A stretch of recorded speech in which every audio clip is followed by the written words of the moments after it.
udah lama banget saya nggak ngonten di Lilis Bicara. Welcome back to Lilis Bicara Channel. Dan kali ini adalah hari yang spesial karena kalau kita sekarang scroll di TikTok ya, ada yang lagi viral dan ada juga yang udah masuk lambe-lambean ya.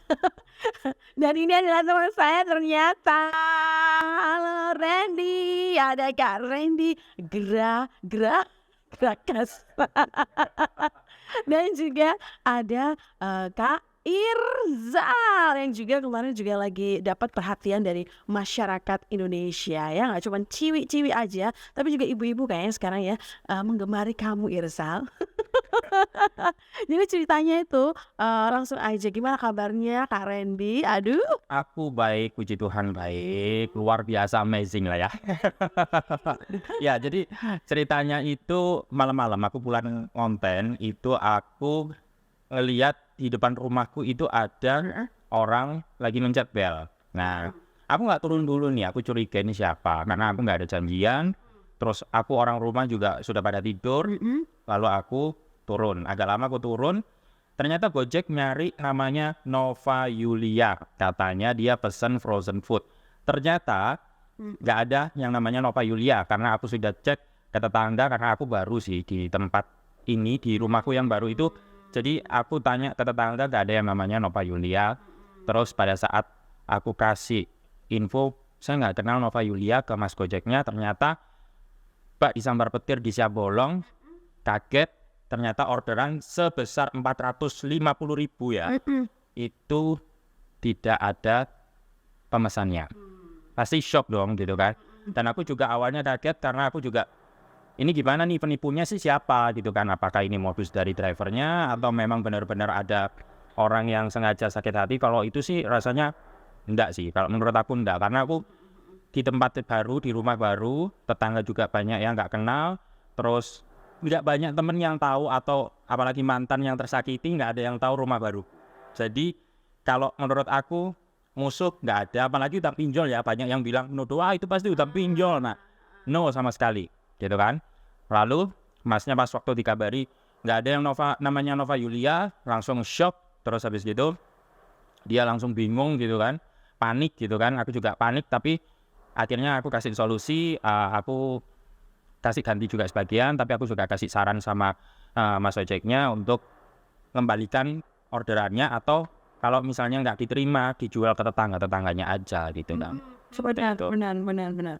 Jadi memang, sebelum kita cerita berlanjut lebih banyak lagi gitu ya, saya di sini ingin mengangkat bahwa kita itu nggak boleh takut untuk speak up. Karena yang dilakukan Randy ini juga sesuatu yang nggak gampang juga ya untuk bisa nge-record, akhirnya kan kamu memberitahu ke orang-orang gitu loh bahwa ini loh ada kejadian seperti ini dan kamu nyebut namanya juga gitu kan, Nova ya, Nova Yulia. Nova Yulia, "Hei kamu Nova Yulia," gitu kan. Namanya itu Aisyah.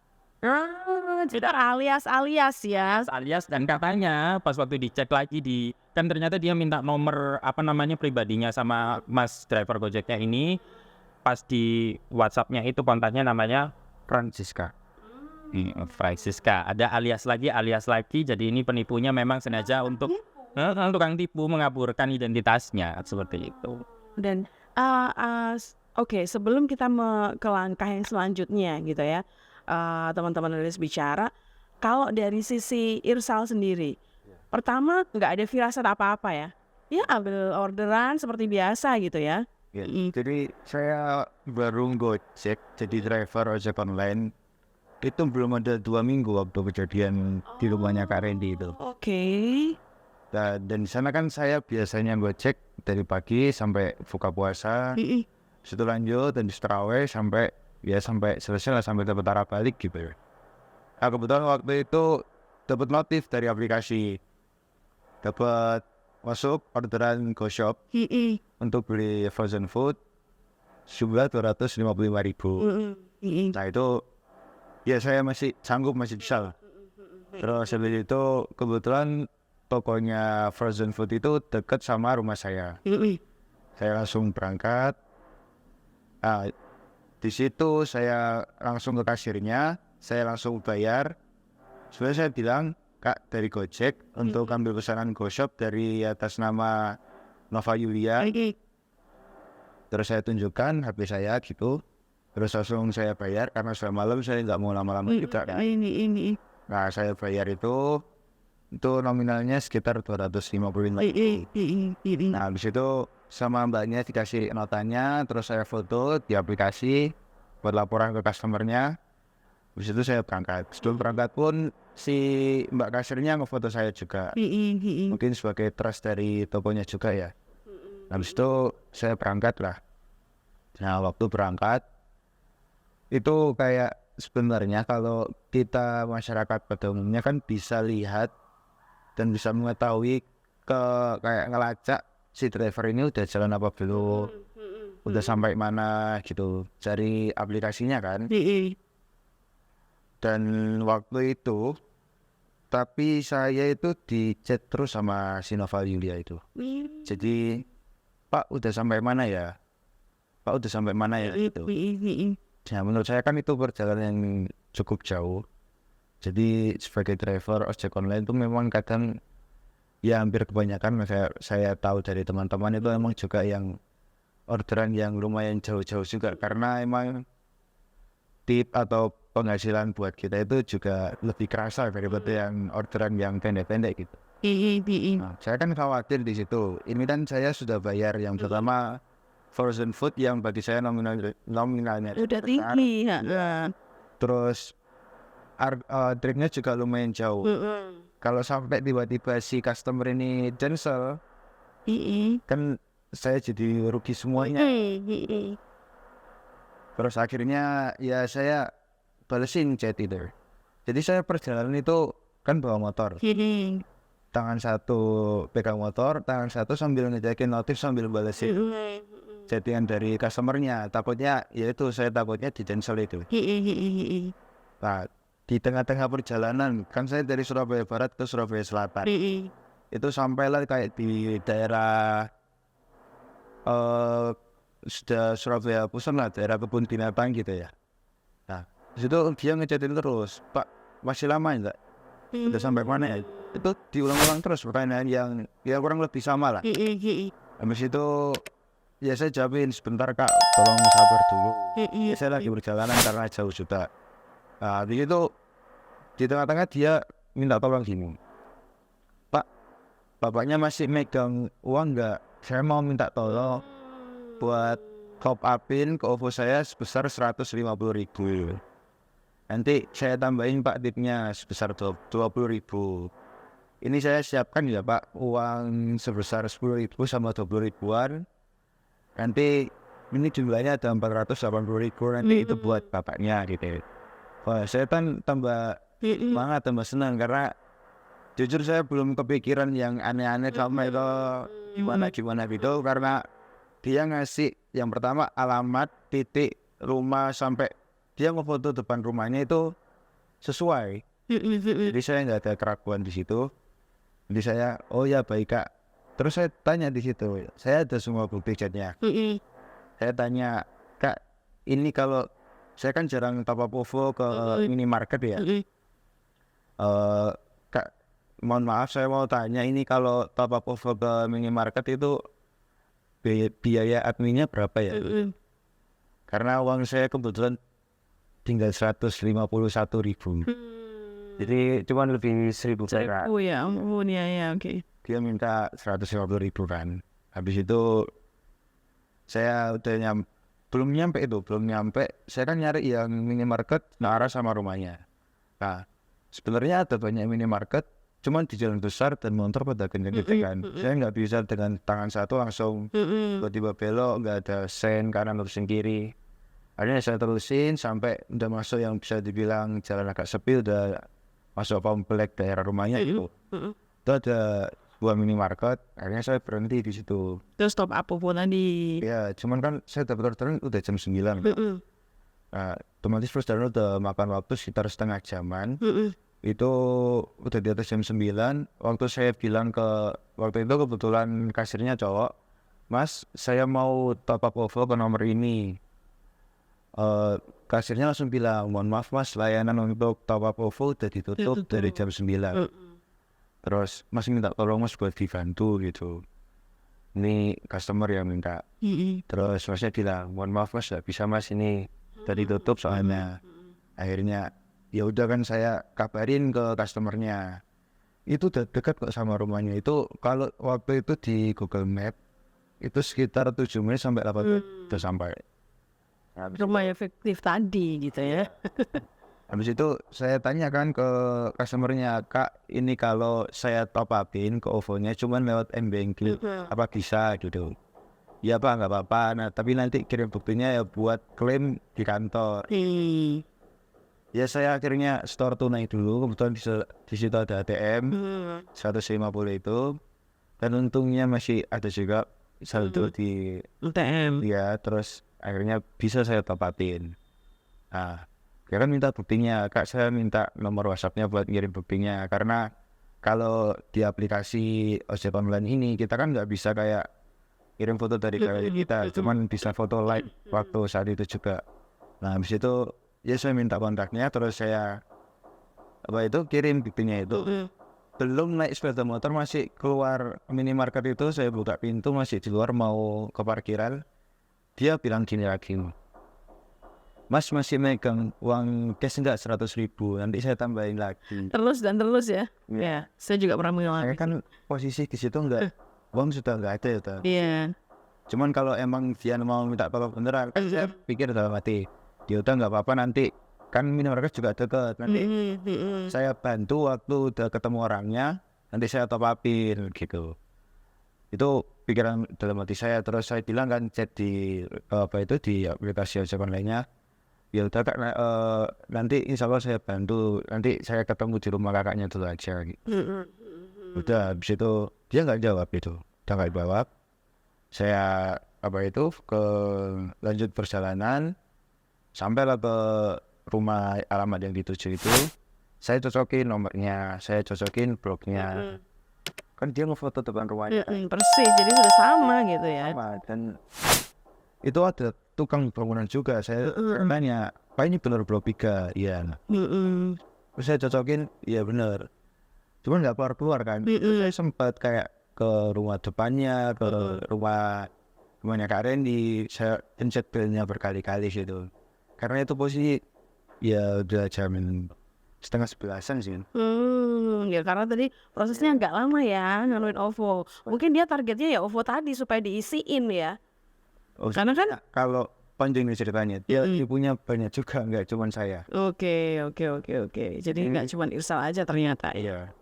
Jadi udah kan saya ketemu, saya update terus, nggak keluar itu.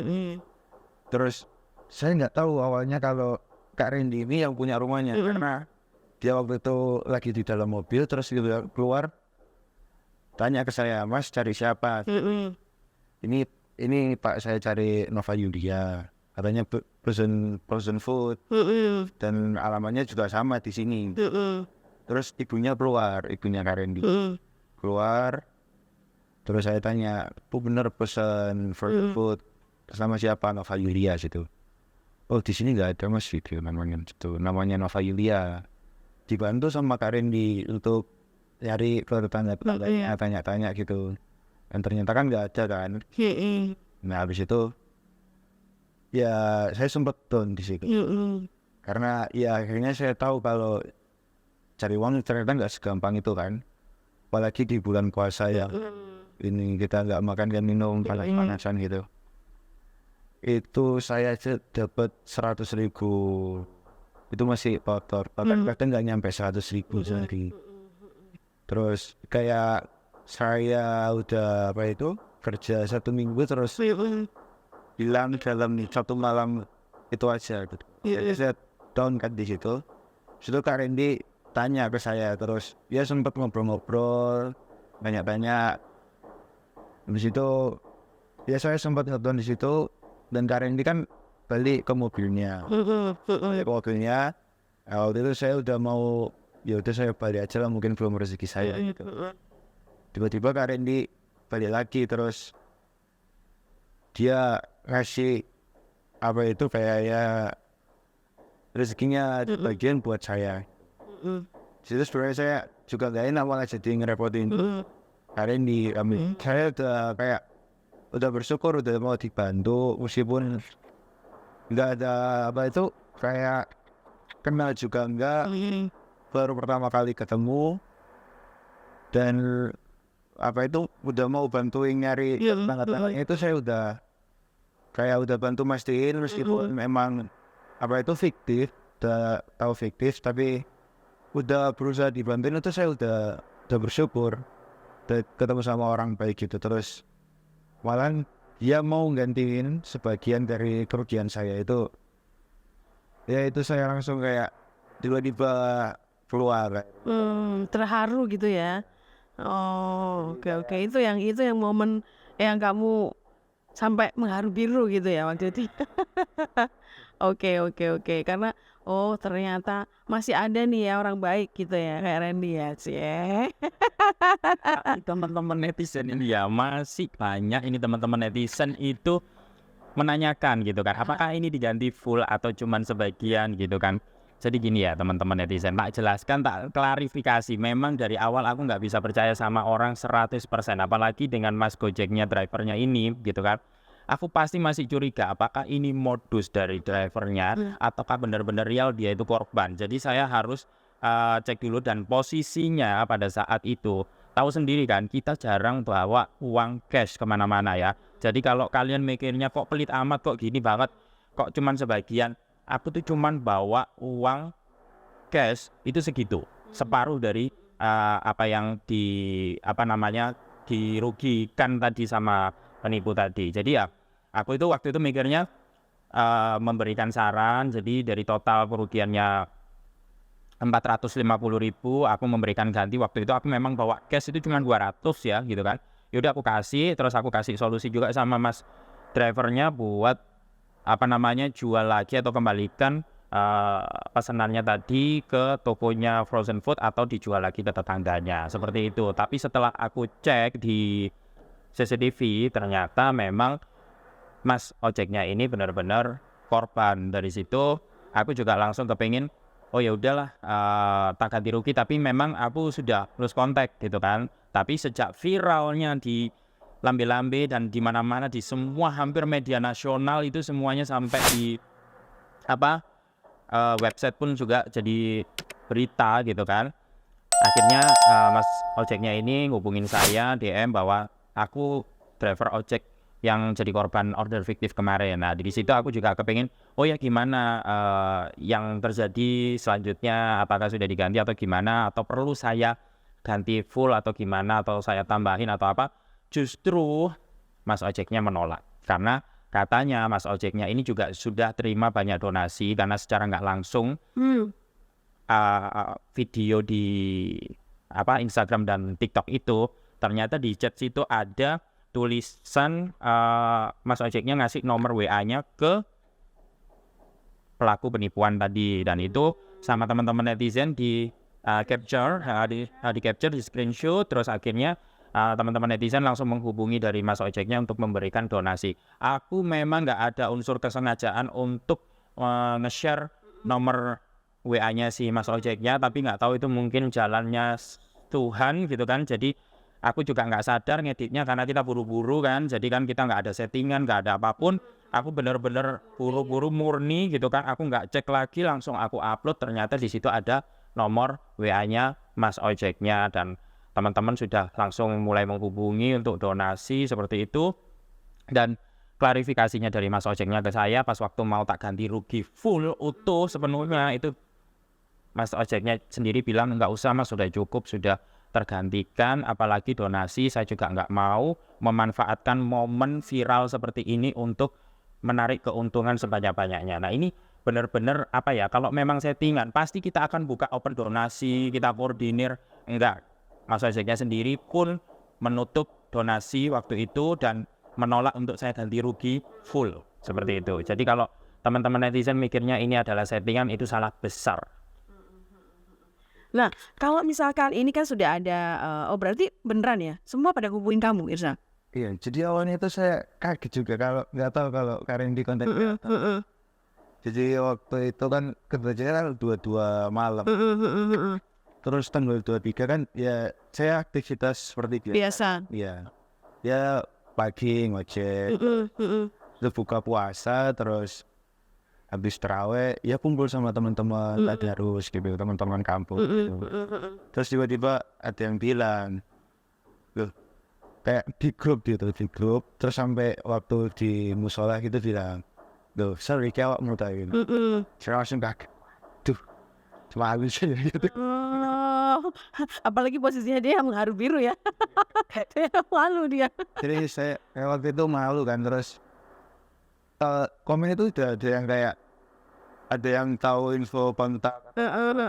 Iya. Soalnya komennya juga udah ribuan kan. Likes-nya udah berapa ratus ribu gitu loh. Kalau yang di TikTok itu viewersnya nyampe 19 juta. 19 juta dan itu like-nya 1,1 M atau 1,1 juta like-nya dan komentarnya itu ratusan ribu kalau nggak salah, ratusan ribu. Dan itu sekarang video yang viral itu sudah di-ban atau dihapus karena ada yang nge-report gitu kan, nggak tahu kenapa, tapi ada pihak yang report. Untuk dari laporan yang saya terima di pihak TikToknya sendiri, ada yang nge-report gitu ya, kita nggak tahu siapa yang nge-report Padahal gitu itu ya. udah di take down. Video yang viral itu sudah di take down, tapi untungnya sudah viral di berbagai media, di lambe-lambean juga, bahkan untuk media sosial nasional semuanya mereka izin ke saya untuk reposting, mereka re-upload juga semuanya gitu kan. Saya sih sebenarnya nggak ada masalah, yang penting setidaknya ada DM untuk mau di repost gitu aja sih. Iya. Berarti emang bener ya, langsung banyak yang masuk ke kamu ya. Ini yang viral itu ya, ini gitu ya. Per tanggal 23 itu ada orang ngecek kan, saya kaget, Mas ini bener Mas yang viral ini. Saya cek sendiri, iya bener ini kok udah banyak yang nonton. Waktu itu baru malam itu saya lihat udah 400 ribuan. Dapet ini, dapet viral ini. Saya kan malu juga kan waktu itu. Terus orang itu kan ngechat, Mas ini saya mau bantu Masnya buat jadiin kerugian kemarin. Saya kan bilang, dia tanya kerugiannya berapa Mas? Sekitar kurang lebih 450.000. Tapi udah diganti sebagian kok sama apa itu Mas yang di tempat itu kemarin. Ya soalnya minta Mas ini saya ada sedikit rezeki buat Masnya, ternyata diganti full, sisa yang kekurangan lagi Bu. Jadi tanggal 23 itu kan udah diganti full, masih banyak orang yang ngechat lagi. Ya. Cuman saya bilang ya kalau sebenarnya mohon maaf sebelumnya dan terima kasih banyak udah mau bantu. Kerugian karena kerugian saya sudah tertutupi dan saya nggak pengen kayak Memanfaatkan tadi karena gitu, kejadian ini itu. haji mumpung jadi manfaatin kebaikan orang gitu. Iya. Saya kan jadi lebih kayak jahat nanti. Akhirnya saya kayak break dulu. Saya sempat ngabarin Kak Randy. Sebelumnya itu saya langsung ke rumahnya lagi kan. Besoknya itu saya ke rumahnya lagi. Cuman memang malam sih saya ke rumahnya. Kak Randy juga lagi tidur waktu itu, bilang ternyata benar emang lagi ketiduran. Saya jam 10-an ke sana. Karena Surabaya Barat ke selatan juga lumayan jauh. Terus ya alhamdulillah saya masih chat ke adminnya. Waktu itu dibalas langsung mungkin sama Kak Randy. Terus saya akhirnya bisa hubungan sama Kak Randy, dapat kontaknya. Akhirnya dia bilang, terus saya sempat cerita, Kak ini banyak banget yang ngechat gitu. Terus saya bilang, saya gak enak juga kalau mau apa itu terlalu gampang ngiyain satu orang. Terus akhirnya ya saya bilang kayak gitu. Mungkin bisa dikenali Mas Randy, terus akhirnya sekarang ini seorang content creator, kegiatannya apa aja dan bisa diakses di mana aja Kak Randy? Kegiatanku sehari-hari ngonten, aku nge-review makanan-makanan, pastinya aku membantu UKM untuk bisa dia berkembang, dia mendapatkan customernya gitu kan. Saya lebih banyak membantu UMKM khususnya di bidang kuliner seperti itu. Terus ya pastinya ada subsidi silang, kalau misalnya ada endorse yang masuk saya welcome seperti itu. Tapi tujuan saya membantu UMKM untuk bisa memajukan usahanya seperti itu. Jadi nggak perlu takut kalau misalnya mau pengen di review makanannya untuk pedagang kaki lima, terus teman-teman yang punya usaha seperti makanan yang harus open PO seperti itu, saya terbuka gitu kan. Jadi kita membantu, kita upayakan supaya bisa dikenal oleh masyarakat di Surabaya, Sidoarjo dan sekitarnya seperti itu. Semoga saya juga bisa menjadi wadah untuk teman-teman yang kesulitan untuk mencari media untuk promo yang terjangkau seperti itu, dan teman-teman bisa akses media sosial saya, semuanya namanya sama di Randi Gragas. Ada YouTube-nya juga ya setelah ini ya. Setelah ini ada YouTube-nya tapi lebih ke food and travel. Sukses buat semuanya. Terima kasih banyak. Mungkin waktunya sebentar tapi kita bisa mendapatkan banyak sekali inspirasi dari obrolan kita. Jangan takut untuk speak up gitu kan. Jangan takut juga untuk membuka diri kita. Kalau misalkan Irsa tadi kan dia juga nggak istilahnya dia tidak sungkan juga untuk mengungkapkan ekspresinya gitu ya, dengan keharuan yang mungkin pada saat ketemu Randy akhirnya Randy bisa bantu gitu ya. Dan juga kita jangan mudah untuk menerima kegagalan gitu ya Irsal ya. Ini adalah sebuah kegagalan ataupun kesuksesan yang tertunda. Dengan seperti ini bisa ketemu sama Randy, akhirnya networknya terbuka, lebih baik lagi, diundang sana sini gitu kan ya, viral di mana-mana. Randy pun juga jadi viral, Irsal pun jadi viral. Semoga Randy dan Irsal nanti ke depan bisa memberikan inspirasi lagi ya untuk masyarakat Indonesia. Baik itu di bidang skincare-an, karena dia ini sebenarnya juga pengusaha skincare juga ya. Tolong nanti saya disipratin ya Pak. Oke, tetap dukung, support channel Lilis Bicara. Sampai ketemu lagi. Thank you Randy, thank you Irsal. Dan kita ketemu lagi di konten Lilis Bicara yang lainnya. Bye.